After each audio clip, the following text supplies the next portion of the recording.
प्रसंग चल रहा था। स्कंदक सन्यासी जिनके मन में 5 प्रश्न थे जो पिंगल निर्गंत ने पूछे थे, उनका समाधान उन्हें मिला। समाधान मिलने से वे बड़ा खुश हुआ, बड़ा प्रसन्न हुआ और फिर भगवान महावीर के व्यक्तित्व को देखा, समझा, तो उन्हें लगा कि भाई साधना तो यही है और यही अपने को आगे बढ़ना चाहिए। तो उन्होंने भगवान से निवेदन किया कि भगवान, पूरे संसार में ये बुढ़ापा और मौत ये दोनों छाए हुए हैं, उससे आदमी प्रदीप्त हो रहा है। हर व्यक्ति जानता है कि मेरी मौत तो आएगी, फिर भी मरना कोई नहीं चाहता। सभ्य जीवा भी इच्छन्ति मरित जीवम न जीवम, कि हर व्यक्ति जीना चाहता है, मरना कोई नहीं चाहता, किंतु ये भी जानता है कि मरना एक दिन है, ये भी सत्य को जानता है। तो ऐसी स्थिति में जन्म और जरा से अगर कोई मुक्त हो सकता है तो वही हो सकता है कि जो संयम के पथ पर आगे बढ़ता रहे, इस दृष्टि से चिंतन करता रहे। तो भगवान, मुझे इस संसार की स्थिति से पता लग गया। जैसे किसी घर में कोई आग लग जाती है तो आदमी क्या देखता है कि मेरे घर में आग तो लग गई और ये बुझे ऐसी स्थिति नहीं है, तो वह क्या करता है, बहुमूल्य आभूषण होते हैं या रोकड़े होते हैं, उनको वह जल्दी से जल्दी निकालने की कोशिश करता है कि ये बच जाएंगे तो मेरा काम ठीक हो जाएगा और उसके बाद मैं निकल जाऊंगा, और वह निकलने की चेष्टा करता है। इसी तरह इस संसार में जो लाय लगी हुई है, इस लाय से मैं अपनी आत्मा को बचाना चाहता हूं। लोग तो अपने धन को बचाना चाहते हैं, बहुमूल्य आभूषण को बचाना चाहते हैं, मैं अपने ढंग से उनको बचाना चाहता हूं कि जो मेरे पास आत्मा के भूषण हैं उनको मैं बचाना चाहता हूं, वह मेरे लिए सबसे ज्यादा श्रेयस्कर होगा। तीसरी बात है कि मैं जिन उपकरणों को बचाना चाहता हूं उनमें एक उपकरण है मेरा शरीर। यह शरीर हर व्यक्ति को बड़ा प्रिय होता है, बड़ा रुचिकर होता है, बड़ा अच्छा लगता है और वह चेष्टा करता है कि मेरे शरीर को कोई तकलीफ न आए, कष्ट न आए, कोई हिंसक जानवरों का आक्रमण न हो और कोई कठिनाई न आए। इसके लिए वह पूरी तरह से जागरूक रहता है। किंतु मैंने समझ लिया कि इस शरीर पर जितना मोह रहेगा उतना ही हमारे सामने खतरा पैदा होगा, इसलिए मैं इन सब से मुक्त होकर के आगे बढ़ना चाहता हूं।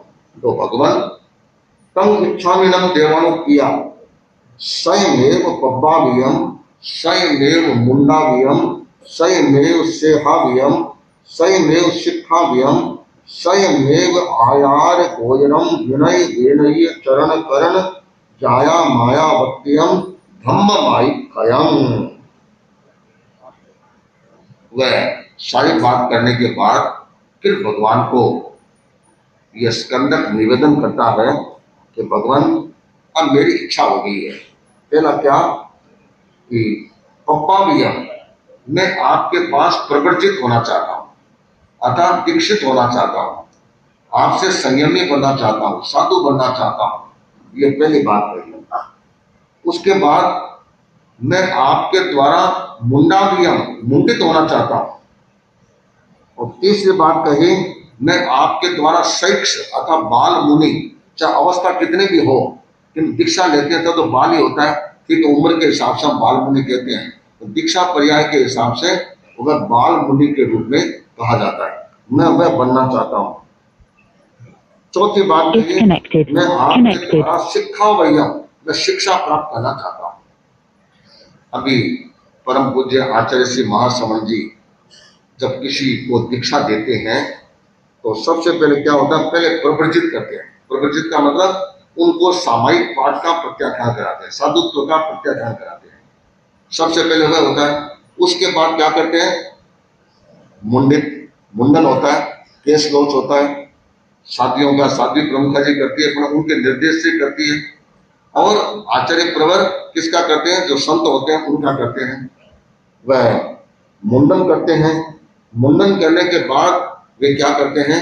जो बाल मुनि हो गए उनकी परवरिश, उनका ध्यान रखना, उनका प्रतिक्रमण आदि सुनना, उनको प्रतिलेखन आदि जो साधु की चर्या है उस चर्या के बारे में बताना, ध्यान देना, शिक्षा देना, कैसे करना, इनको संभालने के लिए क्या करते हैं? वे किसी न किसी की नियुक्ति करते हैं। आप प्रवचन में सुनते होंगे जो दीक्षा लेते हैं ना उनको एक एक नाम लेते हैं पटों का, ये इनके पास, ये इनके पास। साधियों को क्या बोलते हैं? एक साथ बोल देते हैं साध्वी प्रमुखा जी के संरक्षण में। फिर साध्वी प्रमुखा जी ठिकाने में जाकर के पर्टिकुलर साध्वी जी को जिम्मेवारी दे देती है। तो तीसरा बिंदु क्या? मैं आपका बाल शिष्य बनना चाहता हूं। चौथा है मैं आपके द्वारा शिक्षा प्राप्त करना चाहता हूं, ज्ञान प्राप्त करना चाहता हूं, जिससे मेरा संयम का पथ निर्बाध रूप से, निर्विघ्न रूप से आगे बढ़ सके। और आचार्य से अपन देखते हैं जब दीक्षा का पर्याय का पूरा हो जाता है, नामकरण हो जाता है, उसके बाद आचार्य से शिक्षा देते हैं कैसे चलना, कैसे बैठना, कैसे बात करना, इसकी शिक्षा देते हैं। उसके बाद कहा कि भगवान मैं आपसे आयार गोयरम विनय विनय चरण करण धम्मा इक्खयम, मैं आपसे आचार का ज्ञान प्राप्त करना चाहता हूं। आचार का मतलब हो गया 5 प्रकार का आचार होता है: ज्ञान, दर्शन, चारित्र, तप और वीर्य।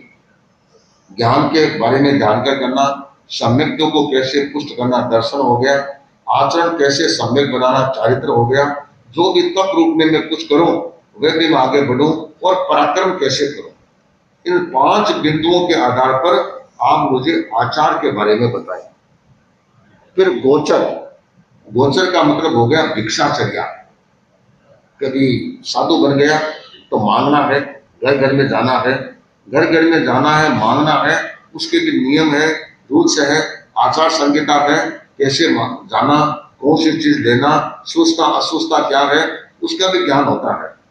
संत गोचे जाते हैं तो हमारे लिए नियम बना हुआ है, उसके पास इतना ज्ञान होना चाहिए और इसके साथ साथ उसको इतना पढ़ा हुआ होना चाहिए, जो हमारे अंदर के नियम होते हैं वे पढ़ा हुआ होना चाहिए, तब वह गोचरी करता है। आजकल तो थोड़ा सा गोचरी कोई भी साधु कर लेता है।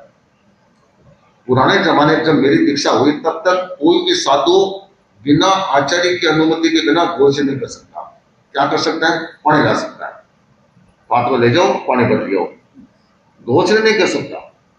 गोचरी सामान्यतः उस समय में नियम था गुरुकुलवास में, जो अग्रगण्य होता है उसको गोचरी करनी पड़ेगी एक टाइम। तो एक टाइम में गोचरी होती थी। संत जाता है 2 गोचरी करनी है तो वह अग्रगण्य ग्रुप लीडर आचार्य के पास जाता और निवेदन करता मेरे यहाँ 2 गोचरी करवानी है, तो मैं एक किसको जिम्मेवारी दूं? फिर आचार्य बोलते अमुक से करवा लो। तो उनसे ही जिनको गोचरी की अनुमति मिल जाती तो संतों में उसका लेवल थोड़ा सा ऊंचा उठ जाता, समाज में ऊंचा हो जाए, थोड़ा सा ऊंचा हो जाता कि ठीक है ये गोचरी के लिए इसको अनुमति दी है। श्रद्धेय मंत्री मनुष्य फरमाते थे, मैं बहुत छोटा था, कलकत्ता की यात्रा में गुरुदेव के साथ था, तो वहां पर तुल्य चंद्र स्वामी दिनकर थे, सादुलपुर के घिया परिवार से, उनका सास था, उनके 6 संत थे साथ में, तो एक गोचरी और करनी, तो भी गोचरी कौन करे? तो गुरुदेव ने कहा अच्छा ऐसे करो, वो समेरो है और गोचरी कर दे। और संत 5 पर गोचरी यही करेगा, अर्थात विश्वास होता है तभी उनको गोचरी के लिए एक व्यवस्था देते हैं। आजकल तो छोटा छोटा सभी करने लग गया, तो उस जमाने में गोचरी करने के लिए एक विशेष प्रावधान होता था। हमारे रम्य मुनि गोचरी करते हैं तो कई कई महीनों तक मेरे साथ साथ गए गोचरी कैसे करते हैं, कैसे नहीं करते हैं, अगर देखते हैं ऐसे ज्योति मैंने मन देखा, तो सब साथ साथ जाते हैं, देखते हैं, समझते हैं, उसके बाद गोचरी का क्रम रहता है, जिससे क्या है कि नियम उपनियम के बारे में पूरी जानकारी बनी रहे। आपके घरों में टापर पड़ के आता है तो समझदार पिता क्या करता है कि अपने यहाँ नहीं रख करके दूसरी जगह उसको ट्रेनिंग के लिए भेजता है। तो घर पर रहे तो इतना कहना भी मुश्किल होता है, दूसरी जगह थोड़ा रह करके आएगा तो वह ठीक हो जाएगा। मुझे याद है सदाशिव सिंह जो हमारे से थोड़े सीनियर थे पढ़ने में, तो पढ़ाई पढ़ाई ज्यादा करता बने, थोड़ा रूल पटा, तो कहा कि इन्हें ना अहमदाबाद भेज दो। तो अहमदाबाद में एक फर्म थी, अपने श्रावक ही थे, तो उनके वहां रहेगा तो ठीक हो जाएगा, वो लाइन पर आ जाएगी। ठीक है, दोनों को वहां पर भेजा। आया, शेख ने माथा पर हाथ फेरा, बहुत अच्छा बेटा, आगे तो अच्छे ढंग से काम करो। पहले दिन कुछ नहीं कहा, दूसरे दिन कुछ नहीं कहा, तीसरे दिन बुलाया, देख तू यहां घुस तो गया, निकलना तेरे हाथ में नहीं है, ये देख लेना। रविवार को सुबह 9 बजे से लेकर शाम को 6 बजे तक तुम कहीं भी घूम सकते हो। इसके अलावा इस दुकान ऑफिस के परिसर से बाहर निकल गए ना तो खुर्दा तोड़ दूंगा खड़ा, ये देखना, बाहर नहीं निकल सकता। तो कहे शेखा बस खानो पीनो, खाना ये खाओ, थारी इच्छा है तो चौपड़ लो फल को, इच्छा है तो गिलोरी का महीना फल को डुबो डुबो खाओ बनाए आराम से, किंतु बाहर नहीं निकल सकते। जब बाहर निकल गया तो खैर नहीं। बेचारे सोचे रहे कहां फंस गए अपन जेल में, किंतु मजा लेकर निकल जाए। 1.5 साल उनके पास रहे, फिर निकले। तो जब कभी सेठ इधर उधर जाते तो पीछे से, जिनको सेठ के साथ एलर्जी होती है, पीछे से मिलते हैं सब आपस में, तो सेठ ने गालियां काटे, ऐसा नहीं काटे, नई बात नहीं है, आप सब जानते ही हैं, पीछे से सब निकालते ही हैं, तो गालियां निकालते। और 1.5 साल के बाद निकले तो सोचा रहे अपना जीवन कितना सुधर गया। उसके बाद तो वहां कहीं पे जाते हैं सेठ जी को प्रणाम करना जाना, पहले पहले तो दौर लगा, किंतु उससे उनका व्यक्तित्व बन जाता है। हमने दीक्षा ली और हमको तो श्रद्धेय मंत्री मुनिषि का एक सहज सानिध्य प्राप्त हुआ। तो मंत्री मुनिषि जितने कोमल थे ना, उतने डिसिप्लिन में बहुत कड़क थे, बहुत कड़क थे। मजा ना कि कोई इधर उधर कर ले, कुछ डांटते थे, ओढ़वा देते थे। तो ये तो नहीं कह सकता कि उनका हर ओढ़वा बहुत अच्छा लगता था, ये तो नहीं कह सकता। कभी कभी मन में आ गया, इतना बोल दिया, किंतु ये विश्वास था कि ये जो कहते हैं मेरे हित के लिए कहते हैं, इनके भीतर में कोई स्वार्थ नहीं है, कोई स्वार्थ नहीं है, केवल मेरे अच्छे के लिए बोलते हैं, ये विश्वास था। इस विश्वास के आधार पर उन्होंने जो कह दिया वह अपने को करना है। तो उन्होंने जो कुछ कहा, जो कुछ बताया वह किया, तो आज थोड़ा बहुत हम ठीक हो गए, नहीं तो वे क्या रहते, जो और होते हैं वैसे हो जाते हैं। इसलिए हमेशा डिसिप्लिन में रहो। नई नई बीननी आ गया, वहां देखा कि चापिया को कुछ जल्दी जल्दी महाराज लटक गया, तो भाया बस 700 भी देर में मिले हो, ऐसा कैसे मिलेगा। पहले उनका दिल जीतो, सेवा करो, काम करो। काम करेंगे तो अपने आप धीमे धीमे तो आना ही, आपके पास जाना कहाँ है, आता ही सोचा कि कब्जो करो, तो भाई ये सबको नहीं होता, फिर तालमेल नहीं बैठता। धीमे धीमे काम करो, आत्मीयता बनाओ। सासू ये समझे कि हमारी बहू बनी, हमारी बेटी आई है, और बेटी आज समझे कि हमारी सासू बनी, हमारी मम्मी है। ये रिलेशनशिप क्रिएट हो जाए। बोलने में तो आपके घर में ये बोलते हैं हमारी मम्मी जी दर्शन करें, वो बोल पड़ जाए मम्मी जी किसी है, जन्म देने आई है या घर में आई है, तो कई बार ध्यान देना पड़ता है। तो रियल में अगर वैसा बन जाता है तो मानना चाहिए कि उसका क्रम एकदम अच्छे से अच्छा चलता है। तो ये स्कंदक सन्यासी, इसने भी भगवान से ये जानकारी की। फिर कहा कि मैं विनय का फल, विनय करने से क्या मिलता है, इसके बारे में भी जानना चाहता हूँ। इसके आधार पर हमारी ये संयम यात्रा है, ये अच्छे से अच्छे आगे से आगे चलती रहे। इसके लिए मैं आपसे निवेदन करता हूँ, आप स्वयं मुझे प्रवर्जित करें, मुझे दीक्षित करें। क्योंकि सामान्यतः भगवान या वर्तमान में जो आचार्य होते हैं वे दीक्षित करते हैं, किंतु कभी कभी भगवान के निर्देश से गणधर या अन्य दीक्षित कर देते हैं। ऐसे वर्तमान में सामान्यतः आचार्य दीक्षित करते हैं, किंतु कभी कभी आचार्य के निर्देश से अन्य संत भी दीक्षित करते हैं, जैसे श्रद्धेय मंत्री मुनिषि ने किए थे। तो इस तरह से हो जाता है। तो फिर समणे भगवान महावीरे खंदे स्वयं पप्पा वेई मुंडा वेई आयार कोयरम विनयम शिक्षे एवं देवान क्रिया गंतव्यम एवं चिट्ठियब्बम एवं निशियब्बम त्रिट्ठियब्बम उयेहिम जीवेहिम सत्यहिम संजमेण संजमियब्बम अस्यं च अट्ठे नो किंची ही पमायब्बम। फिर भगवान महावीर के पास आए। भगवान महावीर ने उनको नजदीक बुलाया और स्वयं ने स्कंदक को प्रवचित किया, साधुत्व का प्रत्याख्यान कराया। फिर स्वयं ने ही उनका मुंडन किया। मुंडन करने के बाद उनको बाल मुनि की संज्ञा दी और उनका संरक्षण का दायित्व उनके पूर्व मित्र गौतम स्वामी पर छोड़ दिया। फिर गौतम स्वामी को जहां करना था वह किया और उसके बाद उनको शिक्षा दी आयार गोचर के हिसाब से। क्या दी?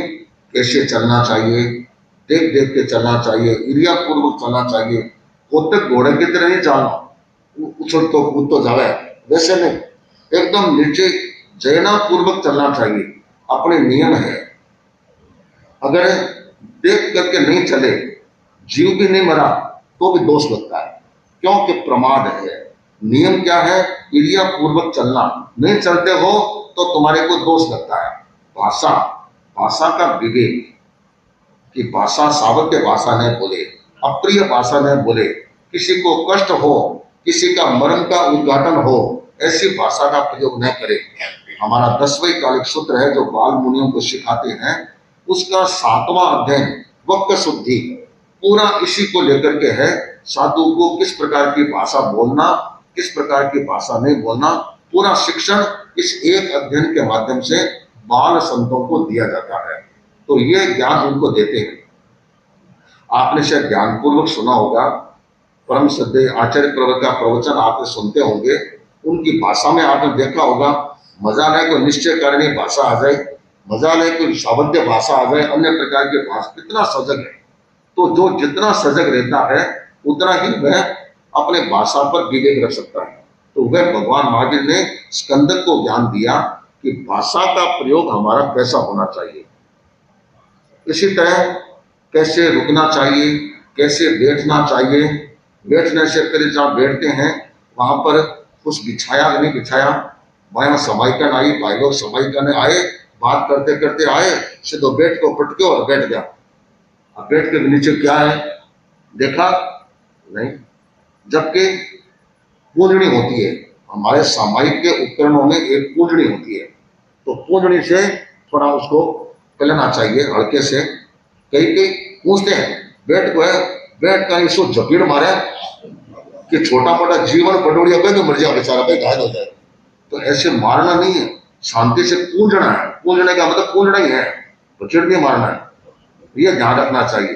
तो जितना अपन विवेक रखेंगे उतना ही हमारा अच्छा होगा। एकदम प्रॉपरली, एकदम स्मूथली उसको प्रेरणा की जाती है। कैसे बैठना चाहिए, बैठने के बाद फिर वापस समेटते हैं। तो चलो ये आंगन तो साफ सुथरा है, कई बार मिट्टी में बैठते हैं और मिट्टी में झाड़े तो सब पर मिट्टी उड़ती है, तो एक विवेक लगता है, शांति से धीमे से उसको व्यवस्थित किया जाता है। तो इसमें आत्मा का भी ध्यान रखा जाता है और व्यवहार का भी ध्यान रखा जाता है, वह विवेकशील होता है। इसके बाद कैसे करवट लेनी चाहिए, करवट बदलते तो कैसे लेनी चाहिए, किस प्रकार भोजन करना चाहिए। आपके तो हो सकता है मन पसंद भोजन आए, आप तो टचकारा लेकर के और मजा लेकर के खाते रहा, क्या सामान बनाया है, क्या बढ़िया खाना बनाया है, मन में उनके बहुत खुशी हो सकती है और प्रशंसा इसलिए कर सकते हैं कि जब ये खाना थोड़ा बार बार जल्दी मिलता रहे, मैडम साहिबा खुश हो जाए तो जल्दी से जल्दी आपको मिल जाए। मेरी दीक्षा लिए हुए 5-6 साल हुए थे। श्रद्धेय मंत्री मनुष्य का चेन्नई में चौमासा था, 2 चौमासे किए, साहूकार पेट और ट्रिप्लिकेन। तो ट्रिप्लिकेन हमारा चौमासा था। दोपहर में मैं गोचरी गया। चेन्नई में जो गर्मी पड़ती है दोपहर के समय में, खतरनाक गर्मी पड़ती है। वापस जब आते हैं तो खाने का जी नहीं करता, इतनी गर्मी, इतने पैर जलते हैं और इतना उमस रहती है। होता है कि देश का होता है, शहर का होता है। तो एक घर में गोचरी गया, गोचरी गया तो अच्छी भक्ति, अच्छी भावना, ज्यादा उधर के एरिया में कांठा के लोग ज्यादा है, श्रीहरि पट्टी के लोग ज्यादा है। घर में गोचरी गया तो हमारा ये लो नहीं लेना, अरे हमारा लो, बहुत आग्रह किया, बहुत आग्रह, पर मैं भी बहुत पक्का रहा कि मैं नहीं लेना तो नहीं लेना, नहीं लूंगा। क्योंकि सोचता है इनको राजी कर दूं और वहां मेरे कोई खाने वाला न हो तो यहाँ भी तकलीफ और वहां भी झपीट पड़े, ऐसा काम क्यों करें अपन, नहीं लेना तो नहीं लेना। उसने बहुत ज्यादा आग्रह, तो क्या किया, तो मोटा ताजा था आदमी, उसने रास्ते रोक लिया, ये लिए बिना आपको जाने नहीं दूंगा। मैंने सोचा यार आप तो अच्छे फंसे, तो साहब रास्ता तो निकालना पड़ेगा, ठीक है तुम थोड़ा सा मेरा, थोड़ा सा ले लिया। महाराज ये आइटम है ना पूरे वर्ल्ड में केवल मेरी मैडम ही बना सकती है, आप जानते नहीं, इसलिए मैंने सोचा आपको पता तो लगे ना कि कैसी चीज है क्या चीज है।